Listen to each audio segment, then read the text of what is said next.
चलिए तो एक एक करके कंपनियां लेकर के आते हैं। सबसे पहले तो रक्षा क्षेत्र की कंपनी लेकर के आते हैं बीईएल। जी हाँ, लगातार खबरों में रहा है, शेयर में अच्छे रिटर्न आते हुए दिखाई दिए। अब बता दें आपको कि यहाँ पर जो है सीएलएसए ने कंपनी की रेटिंग को बढ़ाया है। रेट ना सिर्फ रेटिंग को बल्कि लक्ष्य को भी बढ़ाया है। और क्यों बढ़ाया है? वो इसलिए बढ़ाया है कि उम्मीद जो है वो ये है कि कंपनी आने वाले समय में काफ़ी बेहतर जो है परफॉर्म करेगी। FY24 में ऑर्डर इनफ्लो उम्मीद से बेहतर रहने की उम्मीद जताई गई है सीएलएसए की तरफ से। आपको बता दें कि जो उम्मीद थी कंपनी की तरफ से, जो उम्मीद जताई गई थी 20,000 करोड़ रुपए की, और अब ऐसा लग रहा है कि कंपनी जो है उससे करीब करीब 600 करोड़ रुपए ज़्यादा, 6,000 करोड़ रुपए ज़्यादा, 25,900 करोड़ रुपए वो जो है ऑर्डर बुक FY24 में देखने को मिल सकती है। कंपनी ने बाय रेटिंग के साथ लक्ष्य को 157 रुपये से सीधे बढ़ा करके कर दिया है 207 रुपये। रवि जी, आप सहमत हैं? आप ये जो सीएलएसए ने बदलाव किया है कंपनी की रेटिंग के अंदर, शेयर के अंदर काफ़ी शानदार मूव ऑलरेडी आ चुका है, लेकिन अब और ऊपर के लक्ष्य यहाँ पर निकल करके आते हुए दिखाई दे रहे हैं। कैसा लग रहा है सर बीएल का शेयर आपको? अभी भी 4.25% के आसपास की मजबूती यहाँ पर देखने को मिल रही है, और पिछले 6 महीने में 50% से ज़्यादा का रिटर्न इस शेयर में आता हुआ दिखाई दिया है।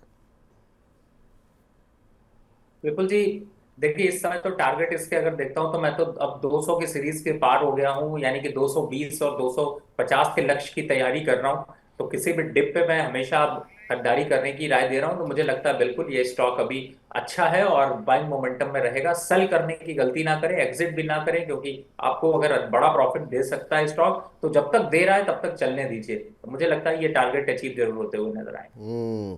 और ऊपर के टारगेट निकल करके आते हुए दिखाई दे रहे हैं रवि जी की नज़र में। तो फिलहाल ये सलाह है आपके लिए।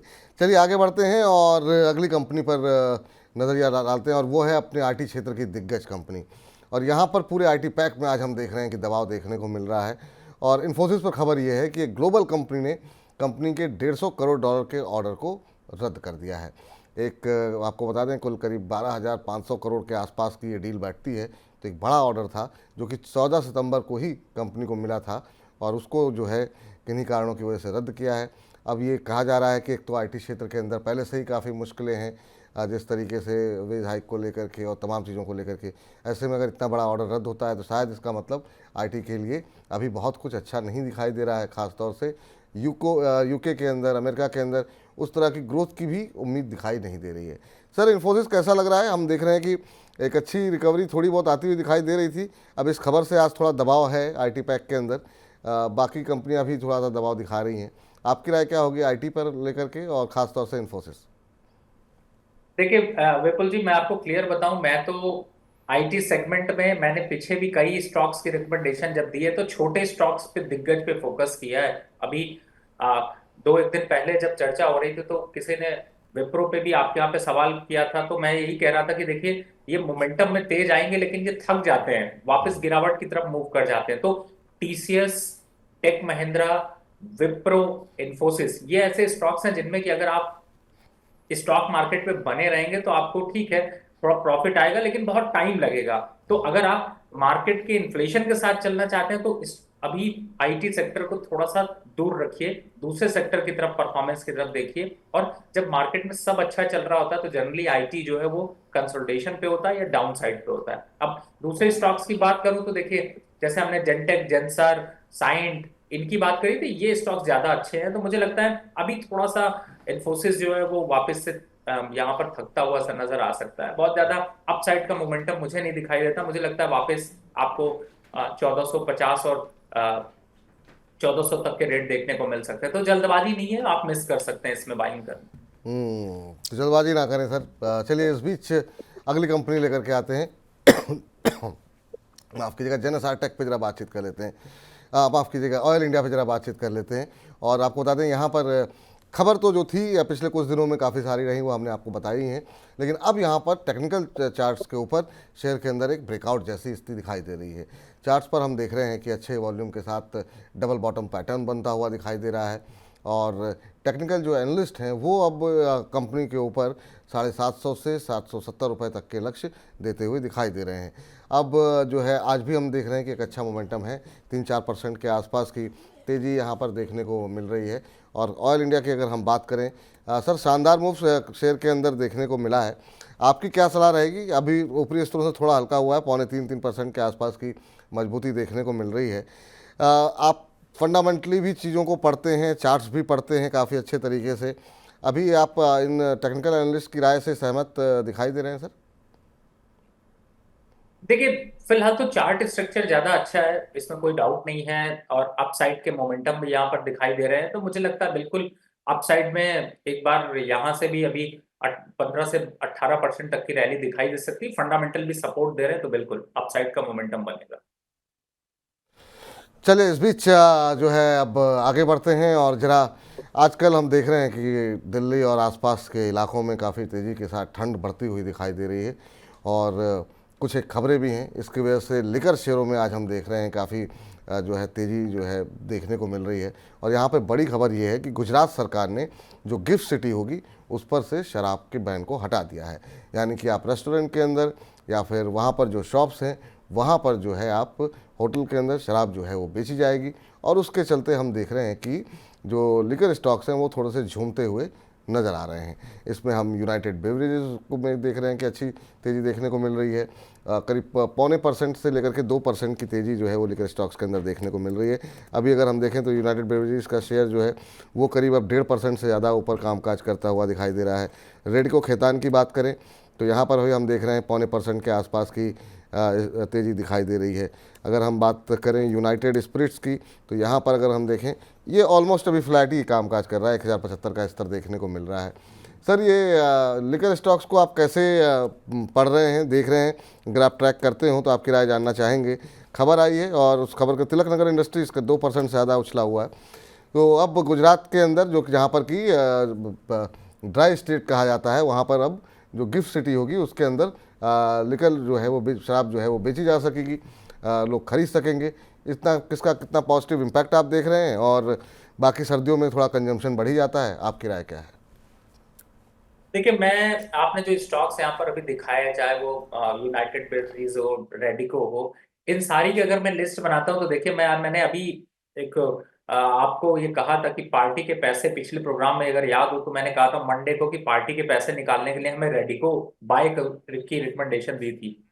1570-60 के पास चल रहा था, आज 1618 1616 के पास चल रहा है। तो ये स्टॉक अभी 1800 रुपए तक जाता हुआ नजर आएगा। 20 जनवरी तक आप जितने भी लिकर के स्टॉक्स हैं उनमें 1 2 3 4 की रेटिंग कर लीजिए और थोड़ा थोड़ा पैसा डाल लीजिए। रेडिको को नंबर 1 पे रखिए, दूसरे पे तिलक रखिए, तीसरे पे यूनाइटेड रखिए। मुझे लगता है कि इन्वेस्टमेंट जरूर करनी चाहिए, क्योंकि पार्टी कर रहे हैं तो खर्चा भी तो हो रहा है। गेस्ट को आप आएंगे तो गेस्ट को आप अगर आप उनके लिए पार्टी करेंगे तो भी खर्चा है, तो उस पार्टी का खर्चा यही निकालें। तो चलिए, पार्टी कीजिए, वो बहुत ज़्यादा महत्वपूर्ण है। तो जो लक्ष्य यहाँ पर दिए जा रहे हैं उसका आप ध्यान कीजिए रेडो खैतान के ऊपर। चलिए, अगली कंपनी जरा स्क्रीन पर लेकर के आइए और देखते हैं वहाँ पर क्या कुछ खबरें निकल करके आई हैं और उसके चलते किस तरह का एक्शन देखने को मिल रहा है। तो आईएफएल फाइनेंस, मैंने आपको पहले ही बताया था कि अभी आईएफएल फाइनेंस पर आज खबर है, एक विदेशी कंपनी ने कंपनी में अपना जो है 5.67% हिस्सा जो है वो बेचा है। और इधर हम देख रहे हैं ब्लॉक डील काफ़ी ज़्यादा बढ़ गई है। एफआईएच मॉरिशस ने, आपको बता दें कि 554.64 रुपये के भाव पर जो हिस्सा है वो 1198 करोड़ रुपए में करीब करीब बेचा है। और इसके अलावा यहाँ पर न्यूमिरा ने कंपनी के 2,62,411 शेयर जो है वो खरीदे हैं। और उसके चलते जो है हम देख रहे हैं कि मोमेंटम देखने को मिल रहा है और कंपनी के शेयर में करीब करीब 1% से ज़्यादा की बढ़त शुरुआती कारोबार में दिखाई दे रही थी आईएफएल सिक्योरिटीज़ के अंदर और अभी आईएफएल फाइनेंस के अंदर। और अभी भी देखें तो आईएफएल फाइनेंस का जो शेयर है वो अब 3.25% ऊपर है।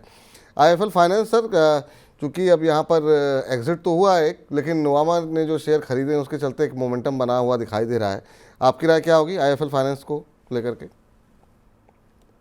देखिए, आईएफएल फाइनेंस को अगर देखते हैं तो उसमें भी मुझे थोड़ा सी गिरावट के ट्रेंड दिखाई दे रहे हैं और 470-72 तक के रेट जा सकते हैं। अभी लोवेस्ट लेवल इमीडिएट बेसिस पे देखते हैं तो 520 तक के दिखाई दे रहे हैं, तो मुझे लगता है थोड़ी वीकनेस रहेगी। फिर फ्रेश बाय करने की रिकमेंडेशन बिल्कुल नहीं। चलिए, अब एक और शेयर लेकर के आइए और जिसमें सुबह यहाँ पर CLSA ने सलाह दी, यहाँ पर अपनी रेटिंग में बदलाव किया और उसके बाद से शेयर ऐसा गोली हुआ है। स्क्रीन पर लेके आइए जय कुमार इंफ्रा, और जय कुमार इंफ्रा में आज सुबह से काफ़ी अच्छा मोमेंटम है। कंपनी ने जो है जो लक्ष्य है वो बढ़ाया है जय कुमार के ऊपर। और यहाँ पर खबर आपको बता दें कि जो कारण बताया गया वो ये है कि कंपनी का जो 2024 के लिए बैकलॉगिंग ऑर्डर है वो पिछले साल के मुकाबले 114% बढ़ गया है। तो ये एक बात अच्छी लग रही है CLSA को। और CLSA ने यह भी उम्मीद जताई कि कंपनी की जो आय है वो आने वाले दिनों में वो दोगुनी होती हुई दिखाई देगी। तो ये वो तमाम कारण हैं जिसकी वजह से यहाँ पर CLSA की तरफ से लक्ष्य में वृद्धि की गई है। और 2027 तक कंपनी की कुल ऑर्डर बुक वो 25,000 करोड़ होने की उम्मीद है, जो कि अभी शायद 6,000 6,500 करोड़ के आसपास चल रही है। और लक्ष्य देखिए कितना बड़ा बढ़ाया है कि शेयर चल रहा है 385 के आसपास और इसे सीधे बढ़ा करके कर दिया गया है 720 रुपये। यानी पिछला जो लक्ष्य इन्होंने दिया था जय कुमार पे जो है CLSA की तरफ से वो 385 था, अब उसे ऑलमोस्ट डबल कर दिया है और कर दिया है 720 रुपये। तो आज हम देख रहे हैं कि अच्छा मोमेंटम सुबह से ही यहाँ पर देखने को मिल रहा है और अब शायद 20% का अपर सर्किट लग चुका है और 20% की तेज़ी यहाँ पर देखने को मिल रही। 593 का भाव यहाँ पर आता हुआ दिखाई दे रहा है। सर शानदार मूव देखने को मिला है, एक महीने के अंदर 43-44% की रैली जय कुमार इंफ्रा में। ये क्या रनअप हो चुका है या फिर अभी भी आपको लग रहा है कि नए फ्रेश एंट्री के लिए अभी भी कुछ मौके तलाशे जा सकते हैं? देखिए, मुझे तो ऐसा लगता है कि ये तो ट्रेन मिस हो गई है और बहुत आगे निकल चुकी है और इतनी तेजी से निकल रही कि अगर आप पकड़ने की कोशिश करेंगे तो ब्रेक भी लगा तो और आप आगे जाके गिरेंगे। तो मुझे ऐसा लगता है कि इसको छोड़ दीजिए। और जहां तक टारगेट की बात की जाए तो मुझे ऐसा लगता है कि 620 630 के लेवल अभी दिखाई दे सकते हैं और मोमेंटम अभी ज्यादा तेज दिखाई दे रहा है। लेकिन एक जो चिंता का कारण मुझे नजर आ रहा है वो है कि इसमें वॉल्यूम का उतना पार्टिसिपेशन नहीं दिखाई दे रहा है। तो कहीं ना कहीं से रिपोर्ट का ओवर इम्पैक्ट दिखाई दे रहा है। तो मुझे लगता है कि थोड़ा सा वेट एंड वॉच की पॉलिसी रखनी चाहिए। तेजी जरूर है लेकिन फिर भी वॉल्यूम बेस्ड तेजी इतनी नहीं दिखाई दे रही। तो तेज़ी जरूर है लेकिन वॉल्यूम उस तरीके से नहीं बढ़ते हुए दिखाई दे रहे हैं, इसलिए थोड़ा सा सतर्क रहें, अलर्ट रहें, चौकन्ने रहें इस तरह की तेज़ी वाले शेयरों में, क्योंकि कहीं ऐसा ना हो कि आप ऊपरी स्तरों पर बिल्कुल फंस जाएं और फिर आपके सवाल जो है अगले दिन हम डिस्कस कर रहे हैं यहाँ पर। तो चलिए फिलहाल हमारे इस खास सेगमेंट बजट स्टॉक्स में फ़िलहाल के लिए इतना ही।